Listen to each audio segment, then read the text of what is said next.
Hey, everybody. It is now time for the 6 o'clock Planning and Development Committee to start, being 6:20. I believe we have a quorum. The first item is approval of the minutes of the regular Planning and Development Committee meeting of April 25th, 2022. I move approval. All right, it was moved by Councilmember Revelle, seconded by Councilmember Reed. Is there any discussion? Seeing none. Why don't we vote? Aye. Aye. Is it, do you call? Oh, all right. All in favor? Aye. Anybody opposed? All right, cool. That's done. The next item is public comment. Are there any residents signed up for public comment? There are no members of the community signed up for public comment. Brings us to items for consideration. First item is item P1, Resolution 28R22, approving a plat of subdivision for 2635 Crawford Avenue. So moved. It's moved by Councilmember Reed, seconded by Councilmember Revelle. Is there any discussion? Seeing none. All in favor? Aye. Anybody opposed? All right, so that passes on a voice vote. Next is item P2, Ordinance 34-022, amending Title 4, Chapter 14, Design and Project Review of the City Code. This is for introduction. So moved. Moved by Councilmember Reed. Is there a second? Second. Seconded by Councilmember Nusma. Director Nyden, do you have a presentation? Megan has a brief presentation she's going to give in regards to the question of some overview of what Design and Project Review Committee does. So this is Megan Jones, if you haven't met her. She's our neighborhood and land use planner in the Community Development Department and has been a staff member, the secretary of DAPR on and off over the years. Okay, just doing some checking here. Okay. Good evening, council members. As Director Nyden said, I am Megan Jones. I'm the neighborhood and land use planner in community development. I am here this evening to give you a little bit more information on Design and Project Review Committee, or DAPR as we've been calling it, but basically just providing some more information on what it is, who's a part of it, the kind of things that we review, and what we actually take a look at. So the general purpose of DAPR, this is essentially an open staff meeting that has representatives from every city department. We review developments such as the plan developments that come before council on a regular basis, redevelopments such as repurposing of some existing buildings and infill development, and site uses such as sidewalk cafes, which I'm sure a lot of people are probably using a lot this evening. We look at specific elements of site plans, such as the site circulation within the site, traffic access to and from the site, the actual building and accessory structure locations on the site, landscaping, stormwater drainage, exterior building design and materials, and other impacts or potential impacts to city services. Generally, the departments that regularly attend the DAPR meetings are within community development, so planning and zoning, building and inspection services, and transportation and mobility. The city manager's office, specifically economic development and sustainability. Public works, specifically our engineering, forestry, and water production, and the fire department. So this is a list of the things that we review. This is construction of new buildings and structures, or modifications to the exterior of existing structures for any use that requires a building permit. Developments require major zoning variation, Developments that require zoning ordinance text or map amendments. All planned developments, new sidewalk cafes, all municipal or other public developments, any proposed developments where the parking is proposed to be located off-site, development proposals where there is public or quasi-public financial assistance that is being requested, emergency phone structures such as the emergency stanchions that you'll see near Northwestern, small cell height waiver requests, and sign variations. Now, there are some exceptions to what we review, and those are specifically permitted single-family and two-family residential uses or construction, and permitted temporary uses. I do want to note if those single-family or two residential proposals are requesting a variation from our zoning code, specifically a major variation, that will be reviewed by the committee. So as I mentioned a second ago, this is essentially an open staff meeting. This is a time where all of the various staff members are able to be in the same room at the same time and discuss the various aspects of the problem at the same time. And these meetings are scheduled weekly. Right now, it's every Tuesday afternoon. We typically have been meeting every other week just due to the amount of projects that are coming in. That tends to kick up a little bit once we hit our busy season, or it can waver a little bit depending on how much we have coming in and what's being reviewed. The general order within those meetings, an applicant will come before the committee. They'll present an overview of that project. Staff is then able to comment or ask questions about project details. The applicant is also able to ask staff questions or make comments. So it really is a dialogue. So there is some clarification on various project aspects that can occur. The public is also able to provide comments or questions at this time. And at the end of that commenting question stage, the staff will then provide a recommendation or a vote, depending on what type of project it is. So we do have codified evaluation criteria within section 414.6 of the city code. So in addition to conforming with the city's comprehensive plan, other plans that the city has, as well as general codes that the different departments are required to enforce, we look at things that relate to each of the things that are listed here. So for building and structure location, basically, is the placement of a building or accessory structure such that it is compatible with adjacent properties? Is the placement of a building such that different municipal services are able to actually access the site should they be needed? For building design and appearance, this does look at the actual architectural design of a building and the building materials. So also, does it fit in with adjacent properties?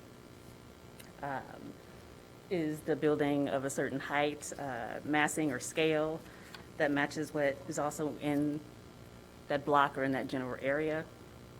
And with landscaping, this can touch on a number of different things. So it's, more recently, we've been really taking a look at trees.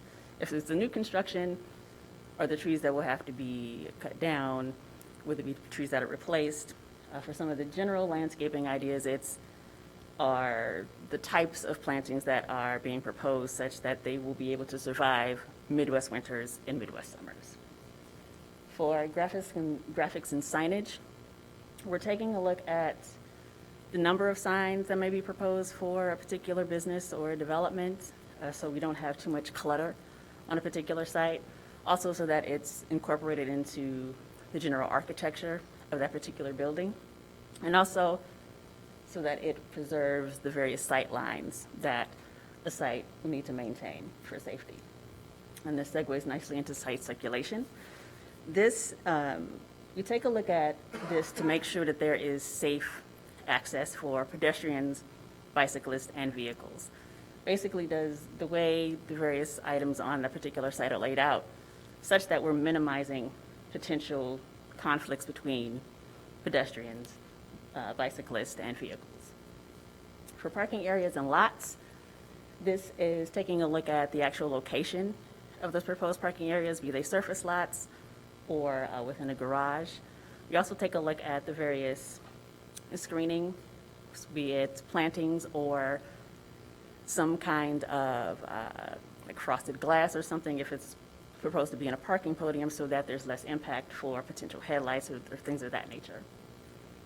For open space, for lots where there's the ability to provide open space and it's not an infill development, this is essentially making sure that that space is actually functional and desirable to whomever may be able to access the site. And site illumination speaks to both safety of pedestrians, vehicles, bicyclists who may be passing the site or going to and from the site, as well as making sure that any lighting that is provided on the site does not have a negative impact on adjacent neighbors. So these are the types of review. Generally, we have three different types. We have the concept review, which is optional.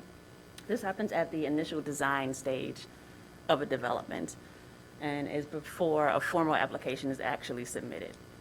This is when an applicant is actually seeking some preliminary input from staff to make sure that they are on the right track, or in some cases, we've seen there are different options for a project and they want to see which might work better for that particular site for delivery of different city services, things of that nature. The next we have preliminary review. This is required. It is often done in conjunction with our final review, but for this particular review, this is at a stage where the applicant has a project that has designs that are still fairly flexible and adjustments can be made without causing too much of an issue. This also occurs after a zoning analysis has been completed. The final review, which is also required, this happens towards the end of the project stage and after a zoning analysis has been completed, and also there is a building permit that has been submitted in conjunction with that zoning analysis.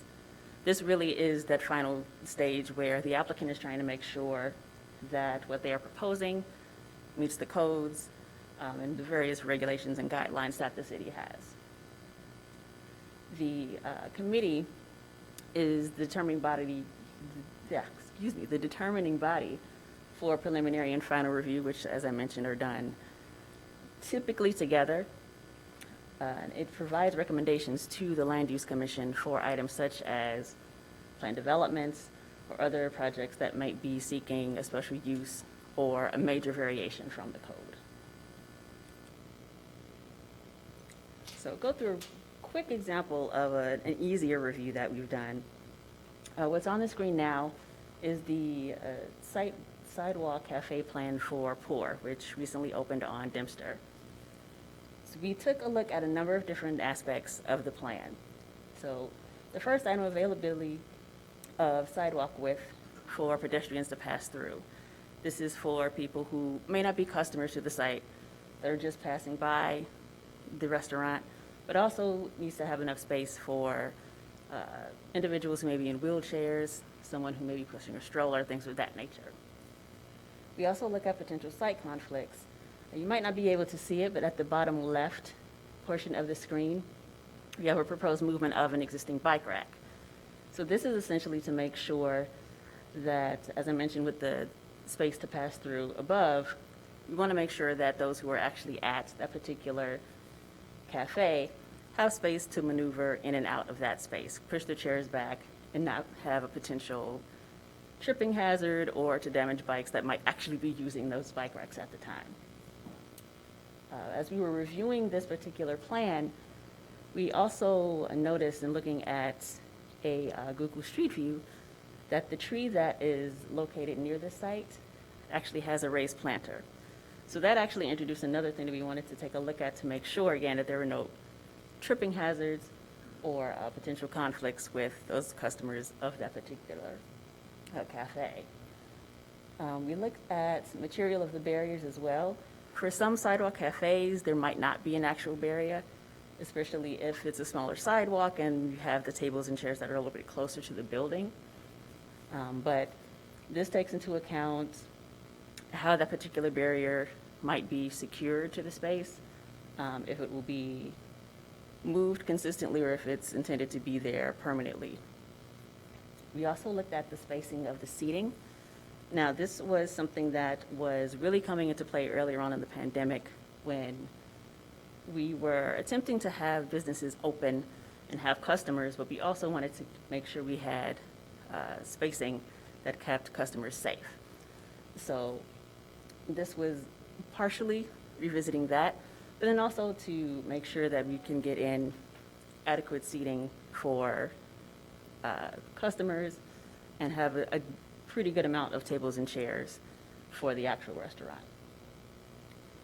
Towards the end of that review, we also took a look at proper licensing. So this is a restaurant that does serve alcohol, and since it is a restaurant, obviously we're making sure that food licensing is secured, but it had been open for a while, so that wasn't much of an issue. But for the Sidewalk Cafe, we wanted to make sure that the proper licensing to serve liquor was also considered in that particular process had been pursued.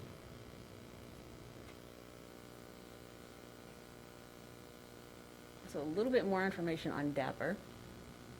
Generally, the meeting agendas and packets are posted the Friday before that meeting, which, as I mentioned, is on Tuesday afternoons.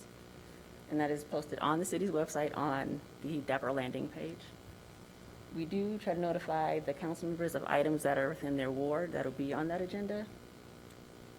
Post meetings, we do post the actions and approved minutes from that particular meeting once the meetings have occurred. And also, as council members are probably aware, residents are able to sign up to receive agendas, actions, newsletters, and things of that nature. If you go to the city's website on the homepage, click on How To, then click on Email and Text Updates, then you follow the prompts towards the top of that particular landing page. So that is actually the end of my presentation. Hey, Megan, before you go, can I ask a question? Sure. And I don't know if this is for you or for Johanna, whoever.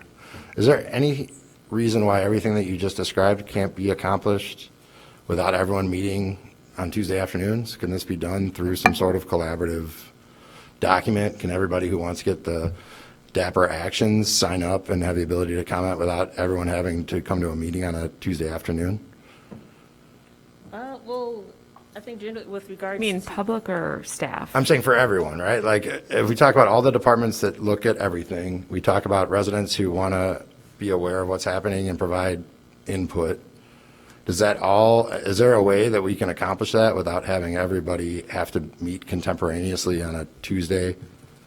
I mean, have everyone weigh in, have it be, like, I'll use Google Doc as an example, but obviously that's just a placeholder for probably more sophisticated software.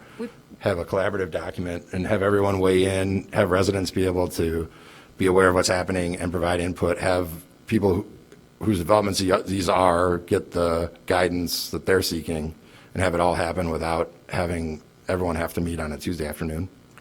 I would say we do that for bigger developments. We start, that concept review often doesn't go to Dapper. It's in a Google document that everybody weighs in on and gives them concepts. So that we do use those forums. In the instance of the Sidewalk Cafe, I don't know, there is a certain synergy that does happen with everybody being in person to have a conversation. Some of this, if it's only involving a couple, one or two departments, we can usually sort it out. And sometimes these things don't even have to go to Dapper. It doesn't rise to a Dapper occasion. I think the bigger issue that I've talked about with several of you is, does this meeting need to be public? And does this still need to be an open public staff meeting? We convene multiple departments regularly for different activities across the city on a daily basis as doing the work of the city staff. But we don't normally invite in the public to do those meetings too. Okay. I would add to that, using specifically the Sidewalk Cafe example, that particular meeting was maybe a little bit over 20 minutes. And that was a dialogue that was able to occur between staff and the actual applicant.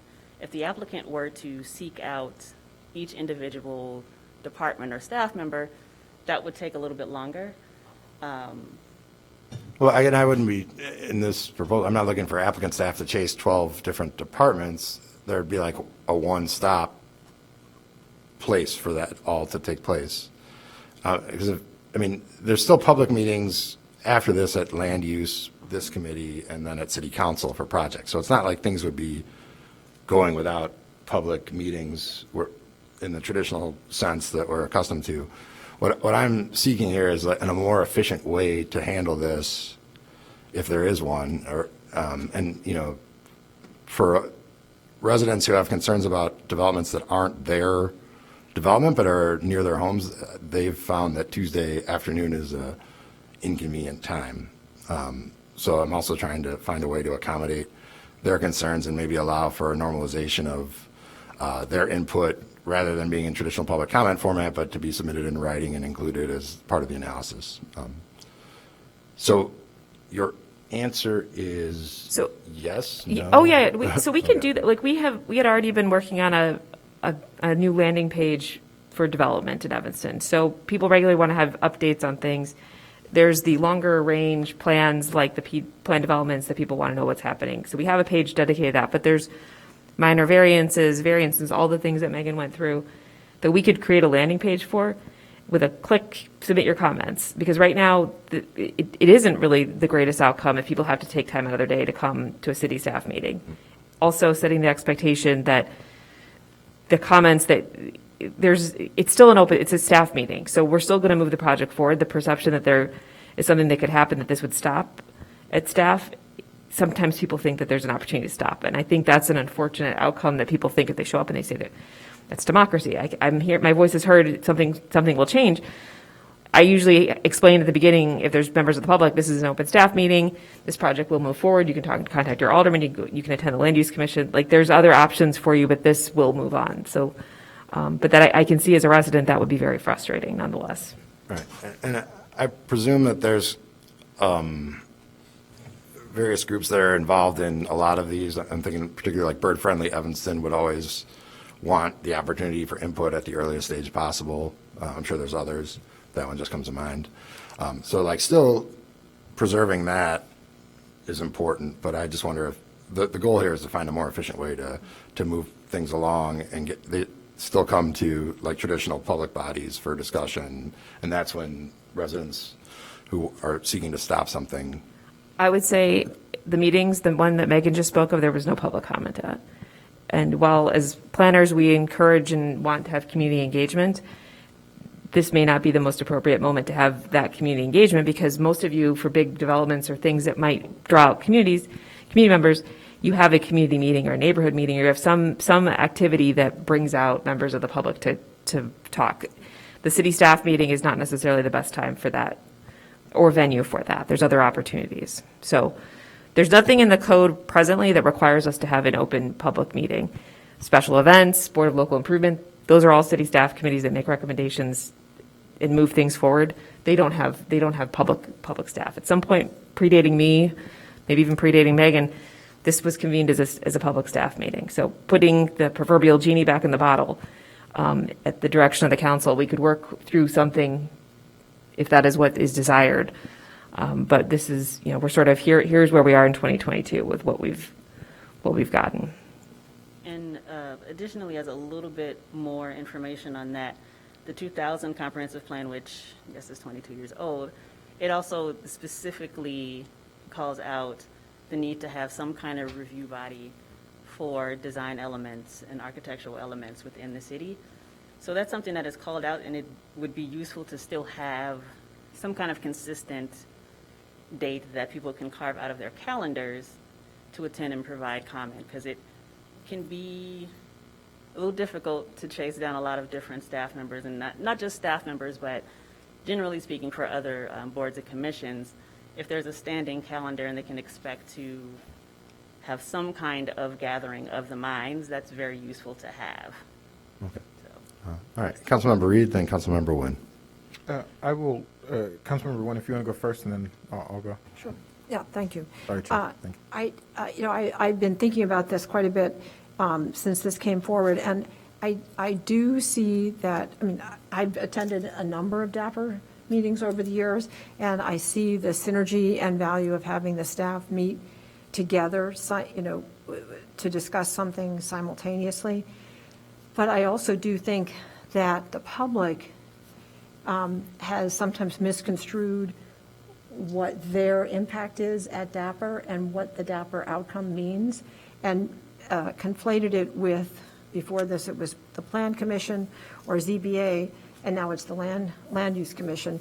And really, that's where there is a proper forum for the public to come. That's where there's procedures that go on the record. They're in front of the deciding body. So I think some of the confusion sometimes is in what is the outcome from a DAPR meeting, which is this vote. And when really actually, to me, what's very useful is actually reading through the discussion and the findings. not necessarily, what the actual numerical vote is. I think that gives the wrong impression to the public that it's like a vote at land use or it's like a vote at the council. So I would be interested in working on this myself to say, what is another way to, as Director Nyden is saying, clarify to the public what the role is. But I also I agree with you, Councilmember Sufferton, Tuesday afternoon is not convenient for the vast majority of the public to come to. What's a better way to get the public's input on that? I know I get CCs of public comments that are submitted to DAPR. I think beefing that up and making that more available and letting people know, submit your comment before DAPR if this is an issue that you have concerns on. And then, but recognize that DAPR's role is making sure that there are the right number of fire exits, making sure the sighting is correct, making sure that the police if they have a comment on security issues. And those are all very much kind of normal, typical staffing types of information that any developer would want to know before they move forward. But the political issue and the other issues that are the standards that the Land Use Commission use, that's not a standard that DAPR applies, and I think the public doesn't quite understand that. So actually shifting the public input to written comments and then having the DAPR results be not a vote, but findings. Yeah, or like a written report that, or if I may, like that incorporates all the comments and. Right. Or I'll let you speak. No, I but- think, and then directing the public to the proper forum, which is the Land Use Commission, and then here, where there is, if there is, they can certainly submit comments, but I think what a lot of people think they're doing at DAPR actually belongs at land use. And so I would suggest, I know Councilmember Reed wants to speak, but I think that I would suggest that we hold this in committee and I'm happy to work with staff to say, what's a way that we still have a good roadmap for developers or anyone who wants to develop in the community, but we have clarification for the community that here's the way to provide input, here's how you learn about what DAPR did, and here's the next step of where you should go. To if you're have further comments or want to support or oppose an issue, it's the Land Use Commission, and then it's here at the council. That's it. Okay. Councilmember Reed. Thank you, and thank you for the observations, Councilmember Wen. So as it stands now, I am supportive of the proposal for a number of reasons. One, to clarify for the community what the role of this of that particular body is, of DAPR is. But I just have a few questions, and so this may not be for you, Ms. Jones, but may actually be more suited for a legal department. Just generally, can staff serve on a committee? I think, do you mean, can you clarify what you mean by committee? Are staff allowed to serve as members, voting members of a committee? Do you mean a committee as, A city committee, like, okay, I would have to double check, but I can definitely look into that for you. okay. So I'd like an answer on that. My belief now is no, that they cannot serve on a committee, on a city committee. Is that incorrect? Right, okay.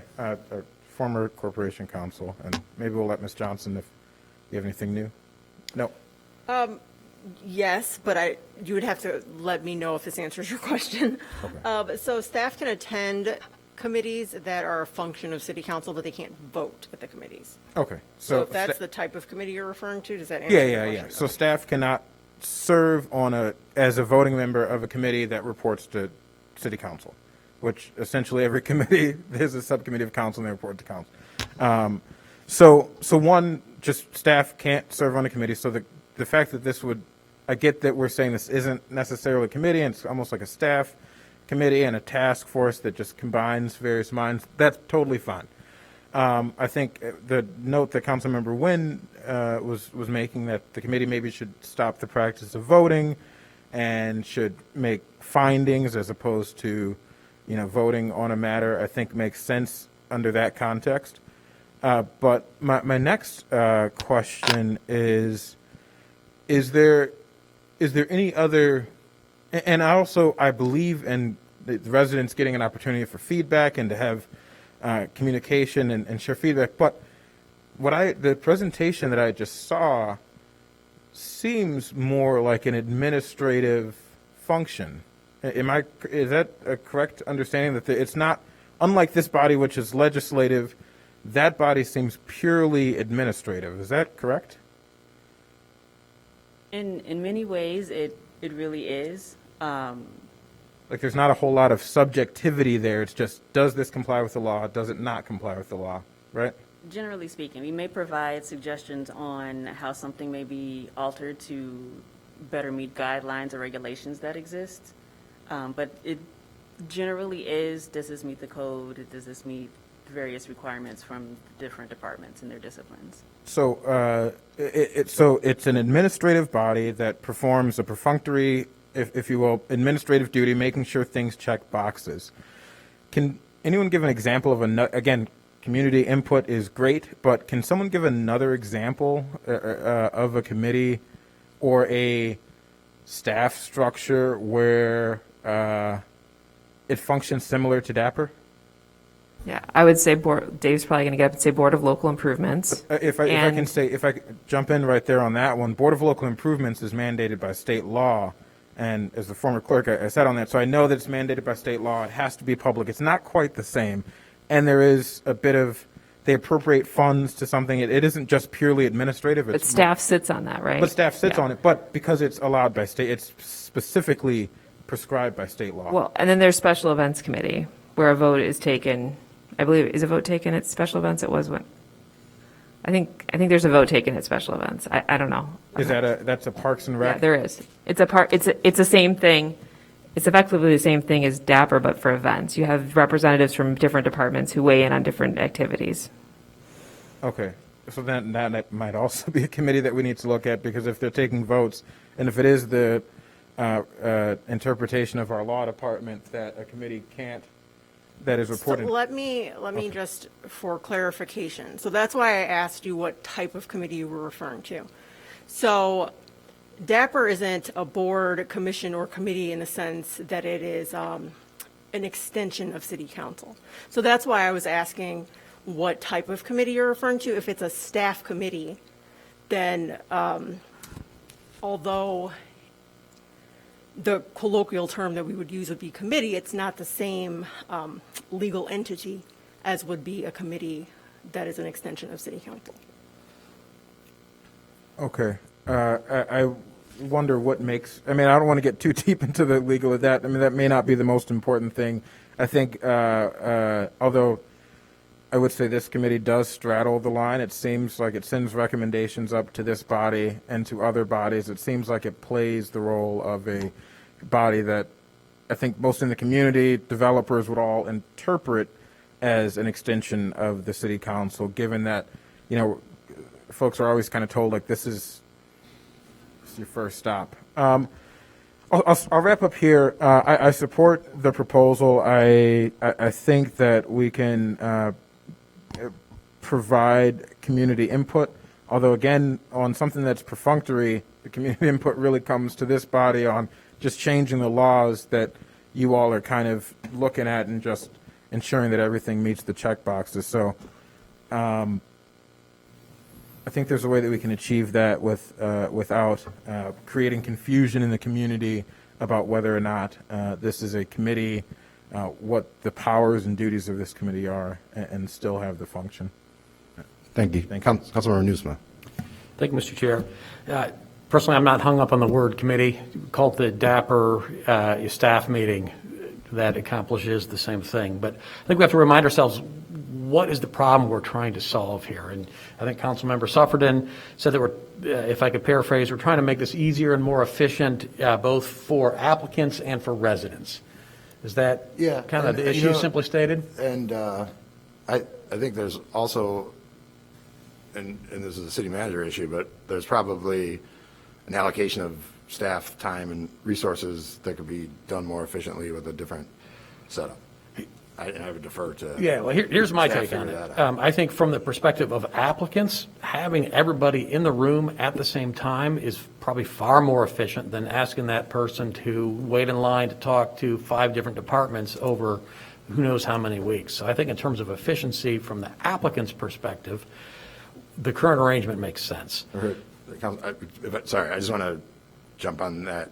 I'm not proposing that they have 12 separate meetings. I mean, it would be some sort of document or, there's got to be software that does this. I mean, like, they don't have to have a bunch of meetings when they could have had one. They can get input from people in the same time frame that we're talking about without the DAPR agenda coming out. I mean, I'm not trying to make applicants' lives harder either. Understand, but I do think there is some benefit to having everybody in the room at the same time. Probably in a lot of cases, the fire department has nothing to say, so it might be a waste of the fire department's time. No? Right? Okay, whatever.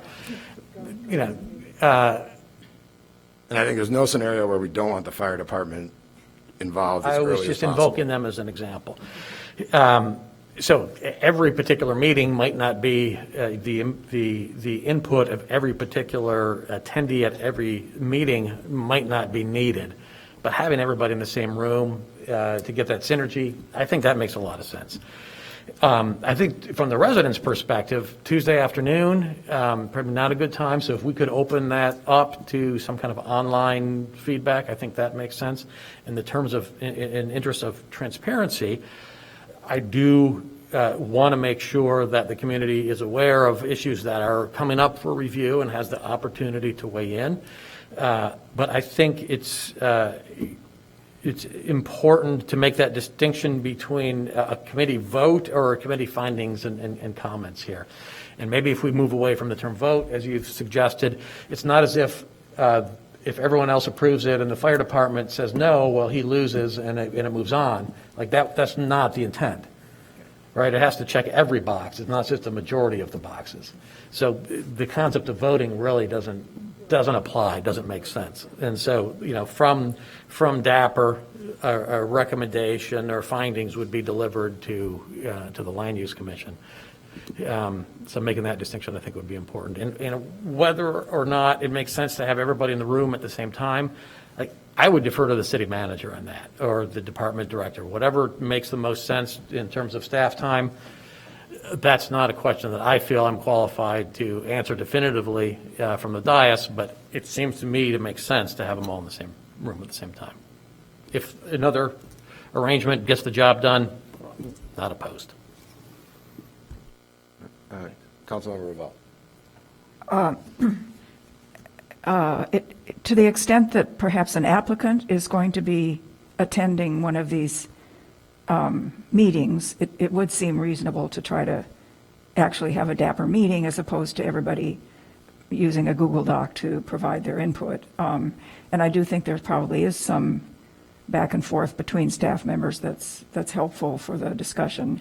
And the other thing that I think is, and probably having a date for a meeting gives the public, to the extent that they want to chime in to make a comment, it gives them kind of a deadline to think about getting their comments in. But the thing that would help speed the process up for applicants is if it's not a public meeting that requires the public notice X number of days in advance, it probably shortens the timeline for some of these projects to move through the process. So I think basically bringing DAPR in-house in the dark, which sounds awfully untransparent, I think could have some benefits to speeding up the process for our applicants. Thank you. And I just want to be clear, that in the dark is not the goal, and having staff review these proposals and have comments and input that travels with the proposal is the objective here as well. So Councilmember Burns. Yeah, I think the comments and input make sense. I think my biggest frustration is I feel like a lot of the meetings that we do, and we just need to figure out how to get the capacity to do this should be hybrid, right? There should be a way to view it both in person but also online, and for there to be a comment section where people can not only leave input, but it's automatically recorded because it's live, they're providing input. So I don't think this is the solution. I think a hybrid solution where we still have the benefit of developers and community members and staff being able to meet in person together is still the best option. And I don't think it's efficient for community members to have to read through and sort through everything in writing and not having any video presentation. There's also a benefit of having a developer present, what's in the packet, and community members being able to observe that and take it in that way, as opposed to having to read through a bunch of stuff. I don't think that's I don't think that benefits the residents who want to observe these meetings. So I think I'm for all the additions. I think we should find a way to better record public comment. We should find a way to make it clear to them what influence that has in the process. But I'd still support.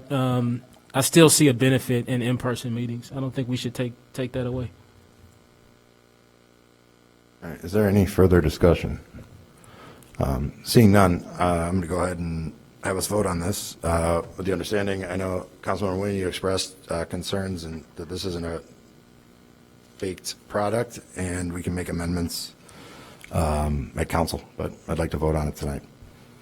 This would be a vote to recommend to the council? Yes, for introduction.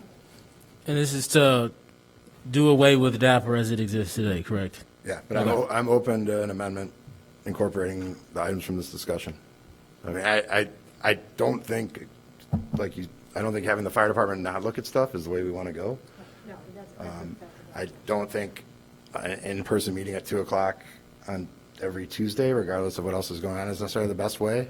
I appreciate that there are multiple people's workflow involved in this, so I'll be deferential on what the best way maybe to go forward with this is. I would like to vote. Mr. Chair, Yeah. I'd like to move to hold this here in committee and work on this here in committee before we send it on to the council. Yeah, I agree with that. We just held some in that last committee that was, I think, more flushed out than this is. I wouldn't even know what we've been making several amendments at That's council. a vote, right? Yeah, I mean, I'm down to vote too. Okay. I mean, let's vote on the I'm motion down. to hold. I'm down. Oh, motion to hold. Okay, I thought you said to. Oh, no, I said let's vote on I the thought you motion meant to hold. bring it on to council or Yeah. whatever. No, I mean, that's what I would like, but there's a motion to hold and you've seconded that.